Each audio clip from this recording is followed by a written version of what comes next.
हम पढ़ेंगे MHD2 की इकाई 4 जयशंकर प्रसाद के काव्य में राष्ट्रीय चेतना की विशिष्टता और आधुनिक बोध। इकाई की रूपरेखा। उद्देश्य, प्रस्तावना। प्रसाद काव्य का अध्ययन, दृष्टि और पद्धति, छायावाद, युग संदर्भ, राष्ट्रीयता चेतना, सांस्कृतिक चेतना, कवि दृष्टि, आधुनिकता का बोध। जयशंकर प्रसाद का महत्व।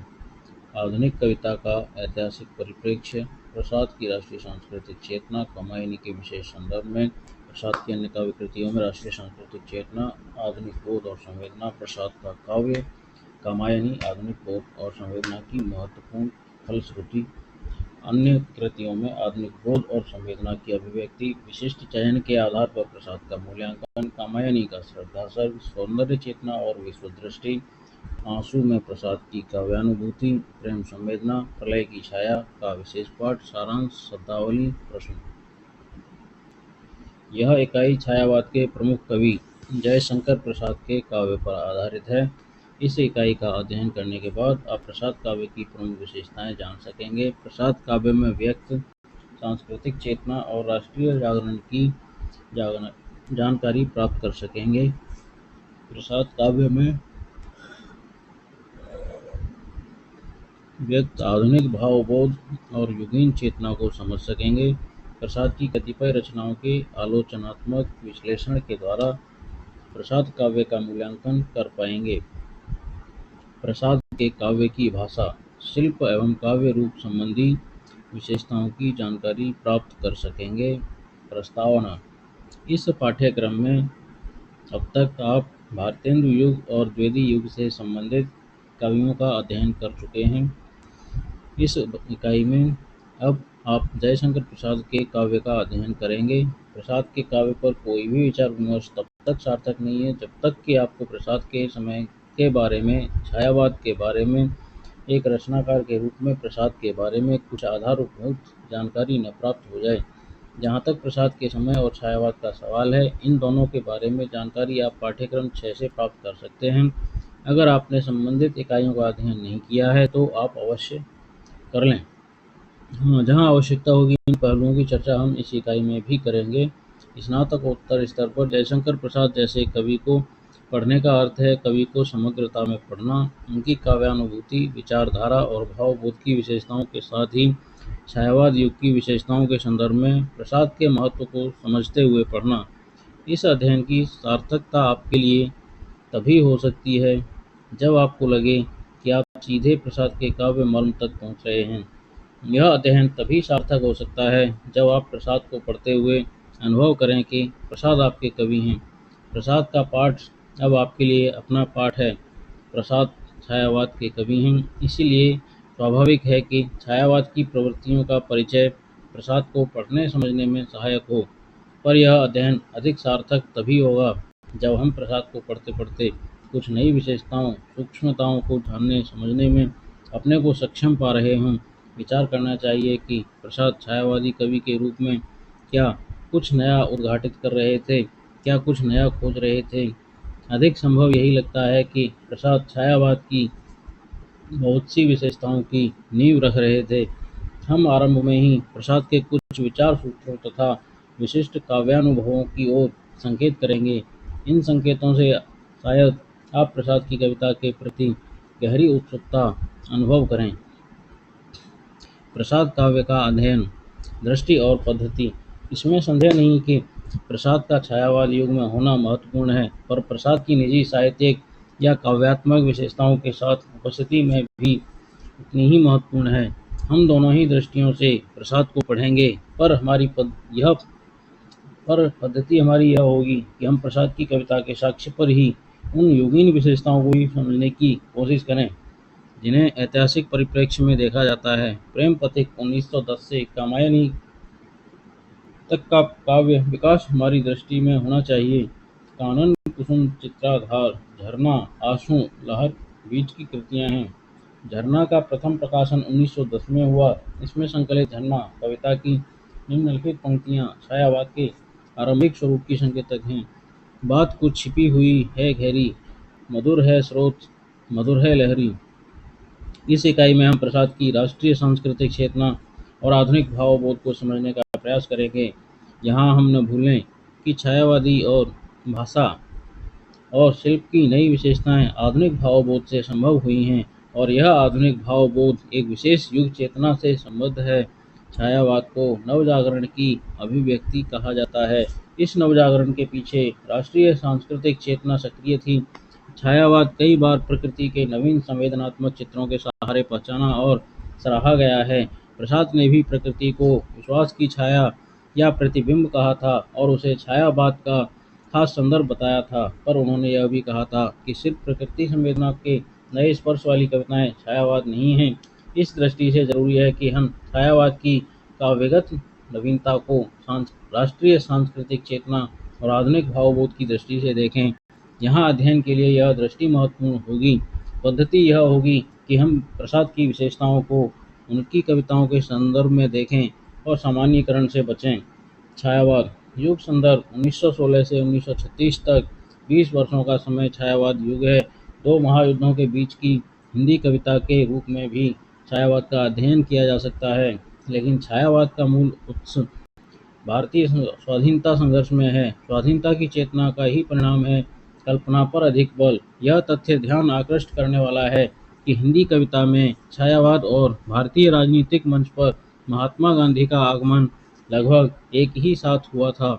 इसी स्थिति ने डॉक्टर नगेंद्र जैसे आलोचक को यह कहने का आधार प्रस्तुत किया होगा कि जिन परिस्थितियों ने हमारे दर्शन और कर्म को अहिंसा की ओर प्रेरित किया, उन्होंने ही भाव सौंदर्य वृत्ति को छायावाद की ओर। इसका यह अर्थ नहीं है कि छायावाद और गांधी जी की जीवन दृष्टि समान है या स्वाधीनता संघर्ष में जो भूमिका गांधी की थी वही छायावाद की हिंदी काव्य के संदर्भ में है, लेकिन स्वाधीनता के संदर्भ में छायावाद और गांधी दोनों की परिकल्पना उस दौर में लगभग एक समान कही जा सकती है। स्वाधीन चेतना, सूक्ष्म कल्पना, लाक्षणिकता, नए प्रकार का सादृश्य विधान, नया सौंदर्य बोध, इन विशेषताओं को एक साथ प्रसाद की राष्ट्रीय सांस्कृतिक चेतना और नवीन भावबोध के आधार पर समझने की जरूरत होगी।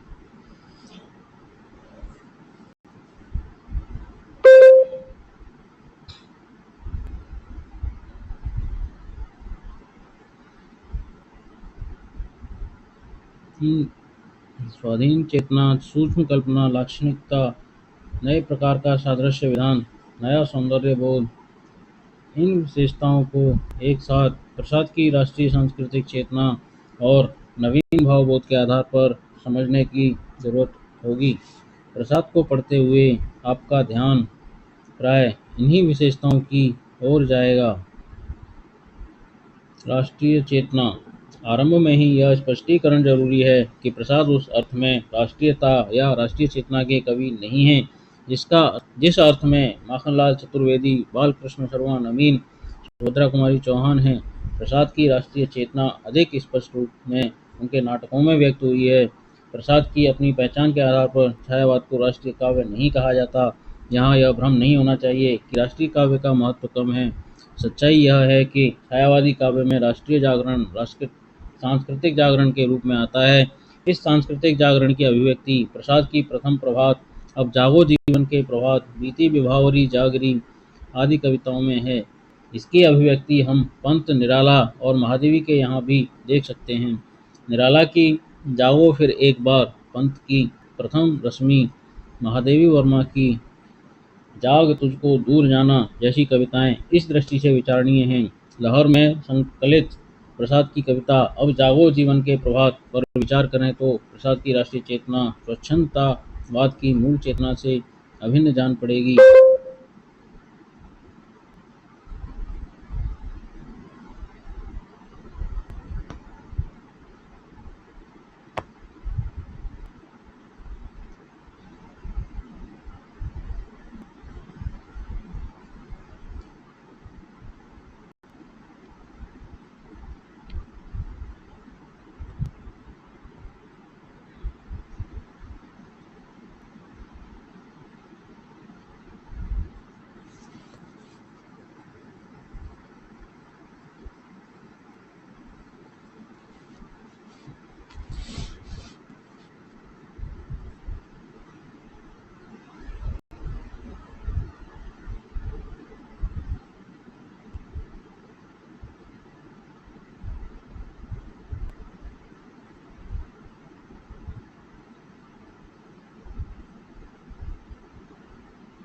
अब जागो जीवन के प्रभात, वसुधा पर ओस बने बिखरे, हिमकन आंसू जो छोप भरे, मूसा बटोरती अरुण गात।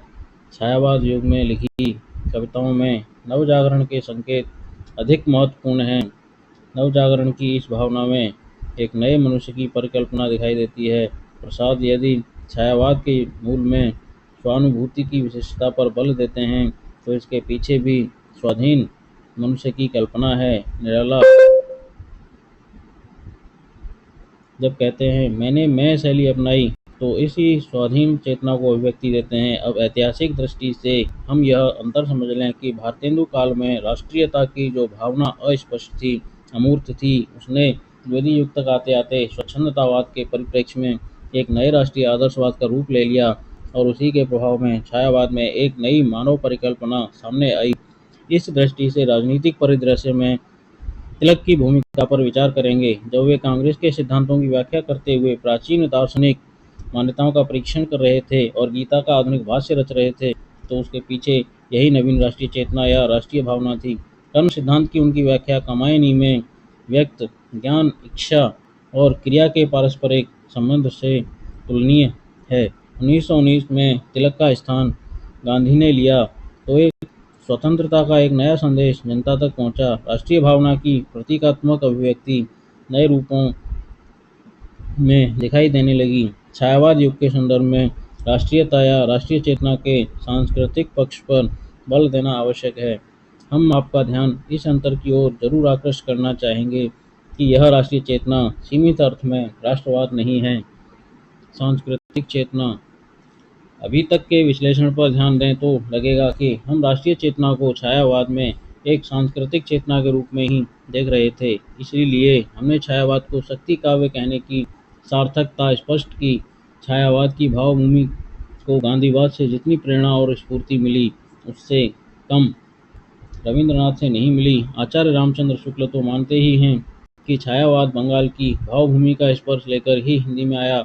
उनकी इस व्याख्या को ध्यान में रखें। इस रूपात्मक आवास को यूरोप में छाया फैंटास्माला कहते थे। इसी से बंगाल में ब्रह्म समाज के बीच उक्त वाणी के अनुकरण पर जो आध्यात्मिक गीत या भजन बनते थे, वे छायावाद कहलाने लगे। धीरे धीरे यह सब धार्मिक क्षेत्र से वहाँ के साहित्यिक क्षेत्र में आया, और फिर रविंद्र बाबू की धूम मचने पर हिंदी के साहित्य क्षेत्र में भी प्रकट हुआ। यह बात शुक्ल जी ने हिंदी साहित्य का इतिहास में कही है, और इससे उनके छायावाद संबंधी आरंभिक पूर्वग्रह का भी पता चलता है। बहुत दिनों तक शुक्ल जी छायावादी काव्य को सीमित अर्थ में मधुचर्या कहते रहे। छायावाद की अर्थभूमि उन्हें बहुत सीमित जान पड़ती थी।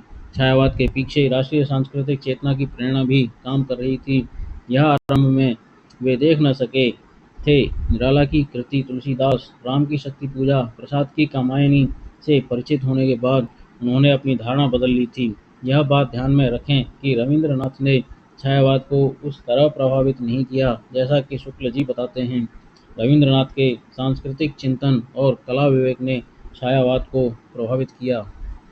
कलाओं का अंतः संबंध रविंद्रनाथ की सांस्कृतिक दृष्टि का आवश्यक पक्ष था। कल्पना किस तरह अनुभव और भाषा के नए साहचर्य विकसित करती है, यह रविंद्रनाथ में स्पष्ट था। पंत जैसे कवि इस अर्थ में रविंद्रनाथ का प्रभाव स्वीकार करते हैं। रविंद्रनाथ के लिए राष्ट्रीयता विश्व दृष्टि से जुड़कर एक सम्यक सांस्कृतिक चेतना बनती है। इस दृष्टि से प्रसाद भी विश्व मंगल की कल्पना करते देखे जाते हैं। कामायनी में मनु विराट के प्रति ऐसी जिज्ञासा प्रकट करते हैं, वह विराट था, हमें घोलता नया रंग भरने को आज, कौन हुआ यह प्रश्न अचानक, और कुतूहल का था राज। कवि दृष्टि, आधुनिकता का बोध, प्रसाद का निबंध यथार्थवाद और छायावाद, पंत की पल्लव की भूमिका और निराला की परिमल की भूमिका से छायावादी कवियों के आधुनिकता बोध का स्पष्ट पता लगने के साथ ही बदली हुई कवि दृष्टि या काव्य दृष्टि का भी पता लग जाता है। प्रसाद अपने निबंध में कहते हैं, छायावाद छाया भारतीय दृष्टि से अनुभूति और अभिव्यक्ति की भंगिमा पर अधिक निर्भर करती है। ध्वन्यात्मकता, लाक्षणिकता, सौंदर्यमय प्रतीक विधान तथा उपचार वक्रता के साथ स्वानुभूति की विवृत्ति छायावाद की विशेषताएं हैं। अपने भीतर से मोती के पानी की तरह आंतर स्पर्श करके भाव समर्पण करने वाली अभिव्यक्ति छाया कांतिमय होती है। इस परिभाषा से लगेगा कि सारा बल भाषा की विलक्षणता और नवीनता पर है, पर ध्यान से देखें तो बल आंतरिकता के नए स्पर्श और नए सौंदर्य बोध पर भी है। पल्लव की भूमिका में जहाँ पंत रीतिकाल के प्रभाव में लिखी गई ब्रजभाषा कविता और उसमें निहित मध्यकालीन संवेदना की हंसी उड़ा रहे थे, वहीं खड़ी बोली की नई कविता अर्थात छायावादी कविता के आधुनिक बोध और बदली हुई काव्य दृष्टि को महत्व दे रहे थे। वे लिरिकल बैलेट्स के भूमिका लेखक वर्ड्सवर्थ की तरह पुस्तकों की भाषा की जगह मनुष्यों की भाषा को महत्व दे रहे थे। वे छायावाद में नए हाथों का प्रयत्न, जीवित सांसों का स्पंदन, आधुनिक इच्छाओं के अंकुर, वर्तमान के पदचिन्ह, भूत की चेतावनी, भविष्य की आशा, नवीन युग की नवीन दृष्टि देख रहे थे। वे कह रहे थे, उसमें नए कटाक्ष, नए रोमांच, नए स्वप्न, नया हास्य, नया रुदन, नवीन हृदकंप, नवीन वसंत, नवीन कोकिलाओं का गान है। ये संकेत मध्यकालीन सौंदर्य बोध से आधुनिक सौंदर्य बोध की भिन्नता और विशिष्टता को समझने में सहायक हो सकते हैं। अब देखें निराला की परिमल की भूमिका, जिसमें कविता की मुक्ति को मनुष्यों की मुक्ति के समकक्ष कहा गया है। निराला व्याख्या करते हैं, मनुष्यों की मुक्ति कर्मों के बंधन से छुटकारा पाना है और कविता की मुक्ति छंदों के शासन से अलग हो जाना। आगे उन्हीं के शब्द हैं, मुक्त काव्य कभी साहित्य के लिए अनर्थकारी नहीं होता, प्रत्युत उससे साहित्य में एक प्रकार की स्वाधीन चेतना फैलती है जो साहित्य के कल्याण की ही मूल होती है।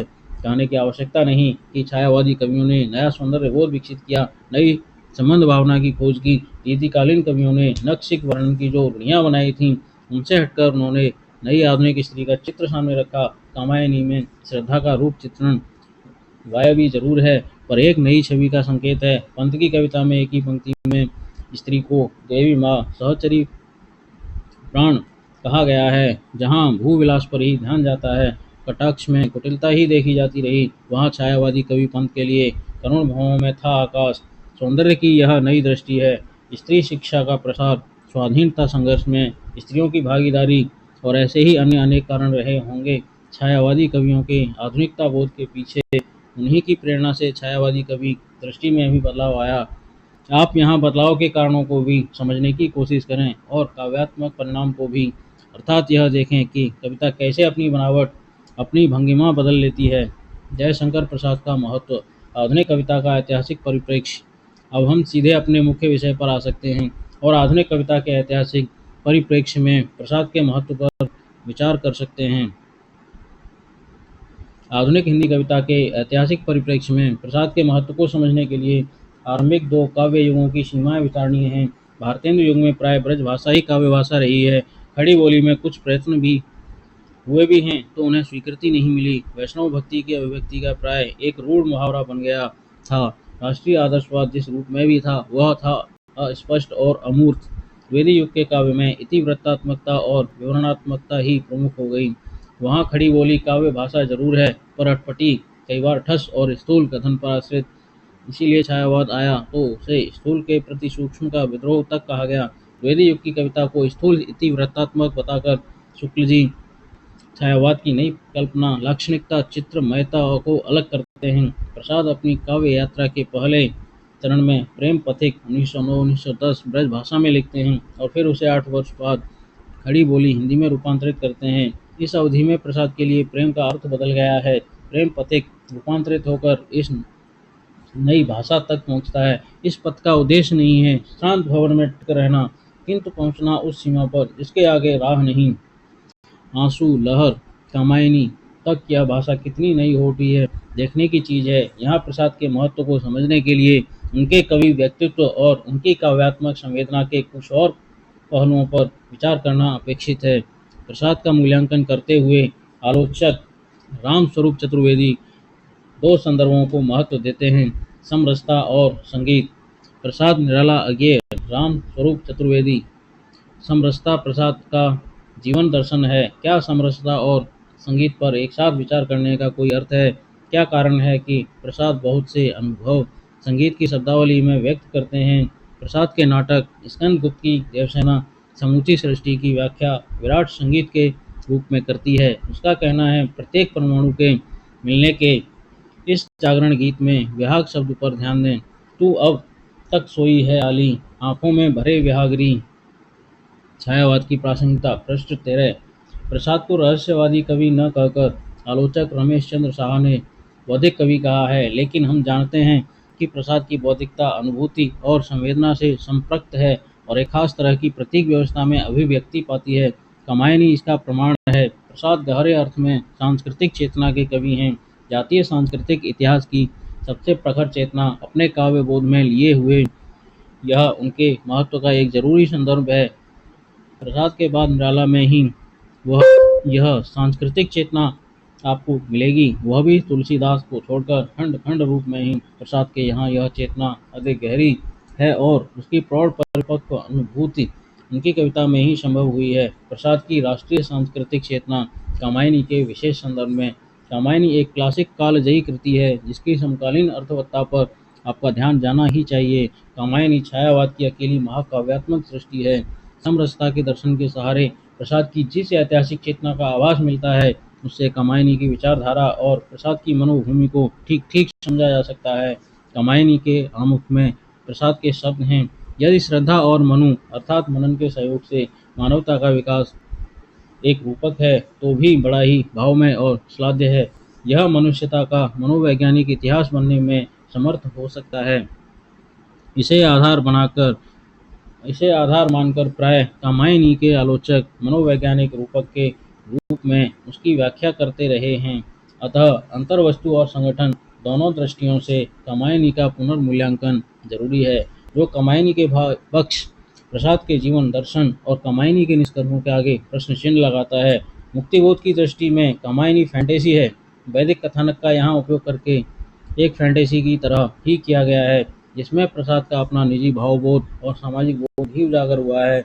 इसलिए कामायनी आधुनिक जीवन बोध का महाकाव्य बना है। विचारणीय है कि प्रसाद इस महत्वपूर्ण कृति में फैंटेसी के माध्यम से अपने इच्छित अभिप्रायों को किस प्रकार एक मेक करना चाहते हैं। यह तो स्पष्ट है कि प्रसाद वृत्तियों को मानव चरित्र के रूप में देखते हैं। इस प्रक्रिया में भी कुछ समस्याएं पैदा होती हैं, जिनकी चर्चा हम आगे करेंगे। हम यह मानकर चल रहे हैं कि कामायनी की कथा वस्तु आपके ध्यान में है, फिर भी उसकी एक संक्षिप्त रूपरेखा विचारार्थ सामने रख सकते हैं। जल प्रलय की घटना देव सृष्टि के ध्वंस का संकेत है, जिसका कारण बना देवताओं का निर्वात विलास। अकेले बचते हैं मनु, जिन्हें बस शून्य दिखाई देता है, मृत्यु दिखाई देती है, सब कहीं जल ही जल है। फिर धीरे धीरे पृथ्वी का आभास मिलने लगता है, लताएं वनस्पतियां दिखाई देती हैं, जो जीवन की उपस्थिति का संकेत हैं। अतः चिंता के बाद मन में आशा जगती है किसी बचे हुए दूसरे व्यक्ति के लिए, जो उन्हें अकेलेपन से मुक्त करे। आशा निराशा के इसी द्वंद्व में श्रद्धा प्रकट होती है। रति काम की पुत्री विलक्षण नए सौंदर्य के साथ एक भाव वृत्ति का रागात्मिकता वृत्ति का स्त्री रूप में सजीव प्रतिनिधि बनकर उपस्थित होना, यह श्रद्धा मनु को जीवन में वापस लाती है। इस साहचर्य में श्रद्धा जो मानव कुमार को जन्म देने वाली है, ठीक उसी समय मनु चले जाते हैं। प्रसाद दिखा चुके हैं कि जब श्रद्धा इस स्थिति में आ रही थी, मनु के पूर्व संस्कार उन्हें पशु हिंसापूर्ण यज्ञ की ओर उन्मुख कर रहे थे, और जो उनकी इच्छा का सूचक है। मनु अपनी भावी संतान के प्रति ईर्ष्या भाव को लेकर सारस्वत प्रदेश पहुंचते हैं। वहां बुद्धि का प्रतीक इड़ा उनके सामने है। बिखरी अलकें ज्यों तर्क जाल मनु उसके साथ लेकर प्रशासन तंत्र संभाल लेते हैं। नगर विकासमान है। कृषि उद्योग धातुओं के नए नए हथियार यंत्र अहम के वर्चस्व के साथ ही नियमों का अतिक्रमण इस प्रदेश की विशेषता बन गया है।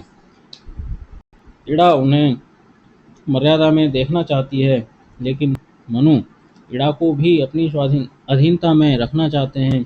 इससे कुपित होकर प्रजा विद्रोह कर देती है। प्रजा से युद्ध में मनु घायल हैं। श्रद्धा दुस्वप्न के रूप में इस घटना को पहले ही कल्पित कर लेती है। वह शिशु कुमार के साथ आती है। मनु पछतावे की आग में झुलस रहे हैं। उन्हें श्रद्धा का कोमल स्पर्श मिलता है, सांस निकलते हैं। फिर एक रात अचानक मनु गायब हो जाते हैं। इस बीच श्रद्धा इड़ा संवाद की अत्यंत सार्थक योजना प्रसाद ने की है। श्रद्धा इड़ा की सीमा बताती है, सिर चढ़ी रही पायान हृदय पर मानव कुमार को सौंपती है उसे ही। प्रसाद के मन में कहीं है कि भविष्य का मनुष्य एकांगी न हो, और यह भी कि बुद्धि के बगैर कोई नया मनुष्य अकल्पनीय ही होगा। मनु कहीं गुफा में जा छिपे हैं, देख रहे हैं। अखिल विश्व के बीच नटराज का नृत्य कल्पना में अंतर्लीन होकर श्रद्धा ही उन्हें इस आध्यात्मिक लक्ष्य तक ले जा सकती है। सुदूर ऊंचाई पर रहस्य ही रहस्य है। इच्छा ज्ञान क्रिया अलग अलग ठहरे आलोक बिंदु हैं, जिन्हें श्रद्धा के अनुसार समन्वित करके ही मनुष्य विजयी हो सकता है। ज्ञान और कर्म की एकता का मर्म भी वही वही समझाती है। रहस्य से परे एक आनंद भूमि है, जहाँ इड़ा भी मानव कुमार के साथ पहुँचती है। प्रकृति में सब कुछ समरस है। यही है प्रसाद का आनंदवाद, जो कामायनी का वास्तविक कथा संदर्भ है। पर कवि के मन में कोई विराट कल्पना है, जिससे यह महाकाव्यात्मक विजन संभव हुआ। मुक्तिबोध कहते हैं कि प्रसाद मनु इड़ा श्रद्धा को अपनी दार्शनिक मनोवृत्तियों के अनुकूल चाहे जैसा प्रतीकत्व प्रदान करें। कामायनी की व्याख्या वर्णित मानव चरित्रों के आधार पर ही की जा सकती है। मुक्तिबोध का यह कहना ठीक है कि वेदकालीन मनु कामायनी का मनु नहीं है। प्रसाद का मनु उसी वर्ग का मनु है जिसके स्वयं प्रसाद जी हैं। कामायनी एक पुनर्विचार मुक्तिबोध पृष्ठ 197। मुक्तिबोध अगर उसमें पूंजीवादी व्यक्तित्ववाद की प्रकृति देख रहे हैं, जिसने कभी जनतंत्रीकरण का या और किसी तरह के आदर्शवाद का बहाना भी नहीं किया, श्रद्धा और इड़ा को जब चाहा साथ ले लिया, तो ठीक ही है। इसमें संदेह नहीं कि श्रद्धा का आदर्शीकरण प्रसाद अंत तक करते हैं। इस हद तक कि वह काल्पनिक सृष्टि ही लग सकती है। दूसरी ओर वे इड़ा को संपूर्ण स्वतंत्र व्यक्तित्व अर्जित करने से रोकते हैं। अब जहाँ तक कामायनी में राष्ट्रीय चेतना देखने का सवाल है, उसकी मूल संकल्पना किसी भी संकुचित राष्ट्रवाद के विरुद्ध है। विश्व मंगल ही इसका मूल प्रयोजन है। प्रसाद की स्वाधीन चेतना और विश्व दृष्टि का ही परिणाम है। कामायनी 20वीं शताब्दी के दूसरे तीसरे दशक का राजनीतिक सांस्कृतिक समय कामायनी में कहाँ किस रूप में है, विचारणीय संदर्भ यह है। मुक्तिबोध इसी प्रेरणा से कहते हैं कि प्रसाद का दर्शन एक उदार पूंजीवादी व्यक्तिवादी दर्शन है, जो वर्ग विषमता की निंदा भी करता है और वर्गातीत चेतना के आधार पर समाज के वास्तविक द्वंद्वों पर पर्दा डालना चाहता है या उनका काल्पनिक समाधान सुझाना चाहता है। कामायनी की प्रतीकात्मकता को ध्यान में रखें तो देवदृष्टि विषयक विलास स्मृतियाँ सामंती सभ्यता की समाप्ति की सूचना देने के साथ ही पूंजीवादी युग के आरंभ की भी सूचक हैं। यहाँ हम आपका ध्यान मुक्तिबोध की इस विस्तृत व्याख्या की ओर आकृष्ट करेंगे, यह बताने के लिए कि देश काल की समस्याएं भावात्मक प्रतीकीकरण के आवरण के बावजूद ऐसी तीखी आलोचनात्मक जिज्ञासा के बीच प्रकट हो जाती हैं। इससे यह भी समझना चाहिए कि एक ही महत्वपूर्ण कृति अपने भीतर इतने आयाम छिपाए रहती है कि आलोचक उसे अलग अलग पढ़ने में, उसकी अलग अलग व्याख्या करने में समर्थ होते हैं। मुक्तिबोध का कामायनी संबंधी पाठ रीडिंग उनका अपना पाठ है और आज के पाठकों के लिए कहीं ज़्यादा विश्वसनीय है। मुक्तिबोध की व्याख्या इस प्रकार है। यद्यपि अखिल भारतीय पैमाने पर पूंजीवाद का ही विस्तार हो रहा था, राजनीति समाजनीति के क्षेत्र में इस प्रक्रिया ने गांधीवादी अर्थतंत्र की प्रवृत्ति को जन्म दिया। मशीनों के विरुद्ध, व्यापक औद्योगिकीकरण के विरुद्ध, राष्ट्र के केंद्रस्थ शासन तंत्र के विपरीत ग्राम प्रजातंत्र की स्थापना के पक्ष का समर्थन करने वाली एक विचारधारा एक ऐसी विचारधारा थी जो भारत की अविकसित आर्थिक अवस्था को कायम रखना चाहती थी, बढ़ते हुए पूंजीवाद के प्रति संकालु थी, वैचारिक क्षेत्र में उसका विरोध करती थी तथा भारत के पिछड़े हुए स्वरूप को समाप्त करने के बजाय उस स्वरूप में आदर्शवादी रंग मिलाना चाहती थी। कामायनी एक पुनर्विचार पृष्ठ 42-43। मुक्तिबोध इड़ा को पूंजीवादी सभ्यता की उन्नयिका कहते हैं, जिसकी प्रसाद के भाववाद ने उपेक्षा की। फिर भी प्रसाद ने इड़ा का जो व्यक्तित्व विधान किया, उसमें नई युग चेतना के सभी सकारात्मक तत्व वर्तमान हैं। बिखरी अलकें ज्यों तर्क जाल, गुंजरिप मधुसा मुकुल सदृश, वह आनंद जिसमें भरा गान, वक्ष स्थल पर एकत्र धरे संस्कृति के सब विज्ञान ज्ञान, था एक हाथ में कर्म कलश, वसुधा जीवन रस सार लिए, दूसरा विचारों के नव को, था मधुर अभय अवलंब दिए। कहने की आवश्यकता नहीं कि प्रसाद की व्यापक राष्ट्रीय सांस्कृतिक चेतना का विश्व मंगल से विरोध न था। श्रद्धा कहती ही है, विश्व भर सौरभ से भर जाए, सुमन से खेलो सुंदर खेल।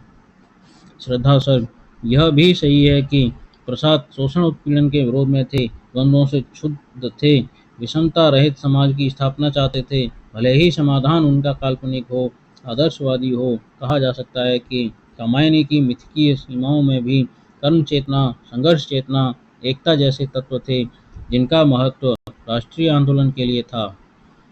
4.2 प्रसाद की अन्य काव्य कृतियों में राष्ट्रीय सांस्कृतिक चेतना। प्रसाद अपनी आरंभिक कृति चित्राधार में यह कहने का साहस कर सके कि उस भ्रम को लेकर मैं क्या करूँगा जो साधारण जन की पीड़ा नहीं हरता। ऐसो भ्रम लेइका करिहें जो नहीं करत, सुनत नहीं जो कछु, जो जन पीर न हरिहें। झरना में प्रसाद प्रेम की यह स्वच्छंद अभिव्यक्ति दे सकते थे। कर गई प्लावित तन मन सारा, एक दिन तब अपांग की धारा। जैसे झरना बह चला, जैसे छाजल ढरना, प्रणय वन्या ने किया पसारा। आंसू प्रसाद की महत्वपूर्ण कृति है। पहले संस्करण में पुस्तकों के संकलन जैसी कृति 8 वर्ष बाद प्रकाशित, दूसरे संस्करण में कथा के अस्पष्ट विधान के रूप में प्रबंध गीति। आंसू में विगत विलास स्मृतियाँ जिस तरह व्यक्त हैं, उसी तरह कामायनी के चिंता सर्ग में विगत विलास सुख की स्मृतियाँ हैं। आंसू की अंतिम पंक्तियाँ उसी विश्वमंगल की भावना की अभिव्यक्ति हैं जो कामायनी की कल्पना के मूल में है। सब निचोड़ लेकर तुम सुख से सूखे जीवन में, बरसों प्रभात हिमकंसा। आंसू इस विश्व सदन में, वियोग की विकलता के साथ आंसू का आरंभ, वेदना का हाहाकार है। स्मृतियाँ हैं संयोग के सुख की, प्रिय के मिलन की स्मृतियाँ भी साथ हैं। फिर वही घनीभूत पीड़ा आंसू में अभिव्यक्ति पाती है। व्यक्तिगत वेदना कैसे व्यापक कल्याण भावना में बदलने लगती है, यह महत्वपूर्ण है। चिरदग्ध दुखी यह वसुधा आलोक मांगती तब भी, यही अनुभव कवि को विश्व भावना तक ले जाता है। लहर की पहली कविता लहर भी प्रसाद के भावलोक का संकेत देती है, जिसमें प्रेम, करुणा, स्वच्छंद जीवन की आकांक्षा के लिए खास जगह है। उठ उठ री लघु लोल लहर, करुणा की नव अंगराई सी, मल या नील की परछाई सी, इस सूखे तट पर छिटक शहर। लहर में भी कामायनी के मेरे क्षितिज उदार बनो जैसी अभिव्यक्ति है। नव जागरण का संकेत बीती विभावरी जागरी जैसे गीत में भी है, जिसे अब जागो जीवन के प्रभात जैसे गीतों में भी देखा जा सकता है। लहर की लंबी कविताओं में प्रलय की छाया सबसे महत्वपूर्ण है, जिसके राजनीतिक निहितार्थ भी हैं। शेर सिंह का शस्त्र समर्पण तथा पेशोला की प्रतिध्वनि अन्य ऐतिहासिक कविताएं हैं जो राष्ट्रीय सांस्कृतिक जीवन की झलक देती हैं। विचारकों द्वारा कहा गया है कि शेर सिंह का पंचनद और पेशोला का मेवाड़ इतिहास नहीं, बल्कि प्रसाद का जीता जागता वर्तमान है। वर्तमान भी कैसा, पराजय की गहरी पीड़ा के साथ उसे समझने के लिए जीत होती जिसकी, वही है आज हारा हुआ। था अरुण करुण बिंब, वह निर्धूम भस्म रहित ज्वलन पिंड जैसी पंक्तियों पर ध्यान जाना चाहिए। हम पहले भी कह चुके हैं कि महत्वपूर्ण कृतियाँ आलोचकों द्वारा हमेशा नई दृष्टि से पढ़ी जाती हैं और नई व्याख्या प्राप्त करती हैं। प्रलय की छाया की राजनीतिक अर्थवत्ता खोजते हुए उसे नामवर सिंह अलग ढंग से पढ़ते हैं। नामवर सिंह के लिए कविता का राजनीतिक अर्थ स्वाधीनता संग्राम के एक विशेष दौर की मनोदशा से संबद्ध है। नामवर सिंह वाद विवाद संवाद। यह बात ध्यान में रखें कि यह कविता हंस के जनवरी 1931 अंक में प्रकाशित हुई थी। 1930 के आसपास का राजनीतिक समय एक तरह की पराजय की मनोदशा की अभिव्यक्ति है। नामवर सिंह व्याख्या के क्रम में संकेत करते हैं कि कमलावती राजशक्ति को नष्ट करने की कोशिश में स्वयं नष्ट हुई। इससे उसकी आत्मप्रवंचना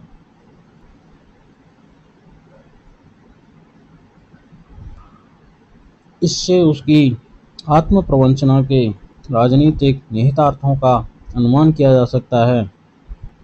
लूटा था दृप्त अधिकार ने जितना विभव, रूपशील और गौरव को आज वे स्वतंत्र हो बिखरते हैं। एक माया स्तूप सा हो रहा है लोक, इन आंखों के सामने देख कमलावती ढुलक रही है हिम बिंदु सी सत्ता सौंदर्य के चपल आवरण की। भारत के स्वाधीनता आंदोलन के असहयोग वाले दौर के परिप्रेक्ष्य में इस कविता का इतिहास संदर्भ समकालीन और प्रासंगिक जान पड़ता है।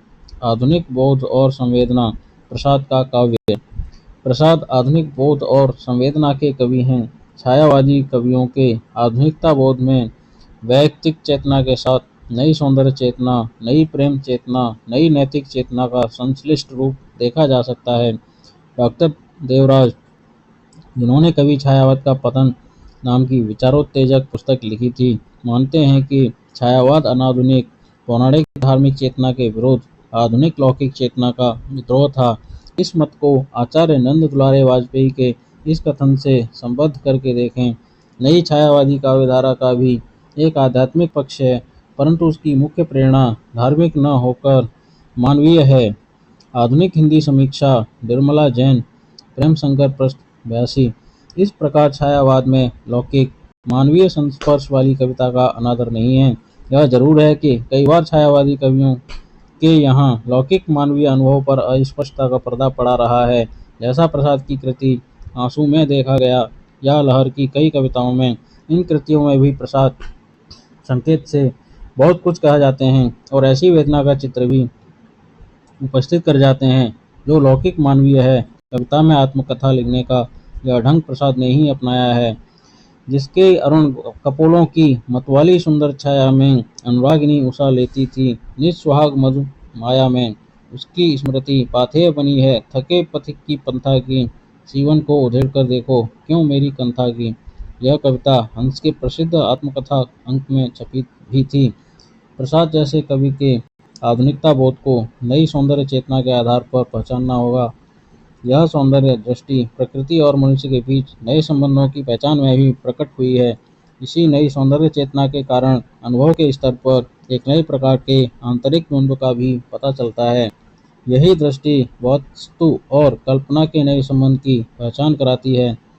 कल्पना के महत्व को परंपरागत अलंकार प्रियता के विरुद्ध द्रोह के रूप में भी देखा जा सकता है। अनुभव की प्रणाली और अभिव्यक्ति रूपों में जो नवीनता दिखाई देती है, उसे आधुनिक बोध से संबद्ध करके देखने की जरूरत है। कामायनी के मनु के भीतर जो उद्विग्नता है, वह एक आधुनिक मन की उद्विग्नता जान पड़ती है। दुख का गहन पाठ पढ़कर अब सहानुभूति समझते थे, नीरवता की गहराई में मगन अकेले रहते थे। आप देखें कि प्रसाद की भाषा में यहाँ एक विशेष प्रकार के नएपन का आभास है। श्रद्धा मनु को नूतनता के आनंद का रहस्य बताती है। कहा जा सकता है कि दुखवाद और आनंदवाद के द्वंद्वपूर्ण साहचर्य में प्रसाद ने आधुनिक बोध या आधुनिक संवेदना प्राप्त की। प्रसाद ही की पंक्ति ये चल वहाँ बुलावा देकर मेरे नाविक धीरे धीरे के आधार पर छायावाद को कभी पलायनवाद कहा जाता था। प्रसाद ही प्रमाण है कि छायावाद में जो आधुनिक बोध है, उस पर समय का ऐतिहासिक समय का दबाव भी है। कामायनी आधुनिक बोध और संवेदना की महत्वपूर्ण फलश्रुति। कामायनी के आधुनिक बोध को समझने के लिए जरूरी है कि हम विचार या विचारधारा के रूप में ही उसे न देखें, सीधे कविता में देखें। क्या कारण है कि आज के पाठक को चिंता सर्व महत्वपूर्ण लगता है, जो मनु के अनुभव के रूप में असह्य अकेलेपन का आख्यान है। जल प्रलय की स्थिति में मनु का अकेलापन उन्हें जिन प्रश्नों से टकराने को बाध्य करता है, वे प्रश्न प्राय आज के मनुष्य को बेचैन करते हैं। ओ चिंता की पहली रेखा, अरे विश्व वन की वैली, ज्वालामुखी स्फोट के भीषण प्रथम कंप सी मतवाली, इस ग्रह कक्षा की हलचल री, तरल गरल की लघु लहरी, जरा अमर जीवन की और न कुछ सुनने वाली बहरी। श्रद्धा सर्ग में श्रद्धा का सौंदर्य चित्रण नई सौंदर्य दृष्टि का संकेत है। रीतिकालीन कवियों के नक्शिक वर्णन से भिन्न इस चित्रण में सौंदर्यों का जादू ही आकृष्ट नहीं करता, विश्व मंगल की भावना और उदारता भी आकृष्ट करती है। प्रसाद ने अपने भाववादी समाधान के लिए श्रद्धा का जैसा भी उपयोग किया हो, उसका व्यक्तित्व विधान आधुनिक संवेदना का ही परिणाम है। यहाँ शब्द चयन पर ध्यान दें। हृदय की अनुकृति बाह्य उदार, एक लंबी काया उन्मुक्त, मधुपवन क्रीडित ज्यों शिवशाल, सुशोभित हो सौरभ संयुक्त, नित्य यौवन छवि से ही दीप्त, विश्व की करुण कामना मूर्ति, स्पर्श के आकर्षण से पूर्ण, प्रकट करती ज्यों जट में स्फूर्ति। वह हृदय की अधीर लालसाओं को जगाने वाली है, कर्म में कर्म के भोग में प्रवृत्त करने वाली है। वह जटिलताओं का सामना करने का साहस दे रही है। दुनिया को सुंदर बनाने की उसकी कल्पना है, उसकी अपनी मूल्य चिंता। वह विषमता के विरुद्ध है, पुरातनता के विरुद्ध परिवर्तन के पक्ष में है। स्त्री पुरुष साहचर्य समानता के बारे में सचेत है। स्त्री मुक्ति का यह भावात्मक आदर्श उसकी जीवन शैली है। ललित कलाओं को सीखती जानती हुई वह मनु तक पहुंची है। संसार की पीड़ा जैसे उसने प्रकृति में ही देख या जान ली है। धरा की यह सिकुड़न, भयभीत आह कैसे है, क्या है पीर। मनुष्य से घनिष्ठ संपर्क के अनुभव ने उसे स्नेह के अंतर्दाह से परिचित कराया है। पीड़ा तो आधुनिक काव्य की बुद्धि चेतना ही है। संकीर्णताएं आधुनिक समाज में जो समस्याएं उत्पन्न करती हैं, उनकी ओर स्पष्ट संकेत है। यह है मनु के सामने उपस्थित समाज, जिसके द्वंद्व आज तक सुलझाए नहीं जा सके हैं। क्या विडंबना है कि 20वीं शताब्दी के अवसान के समय यह चित्र अत्यधिक प्रश्नों से भरा जान पड़ता है।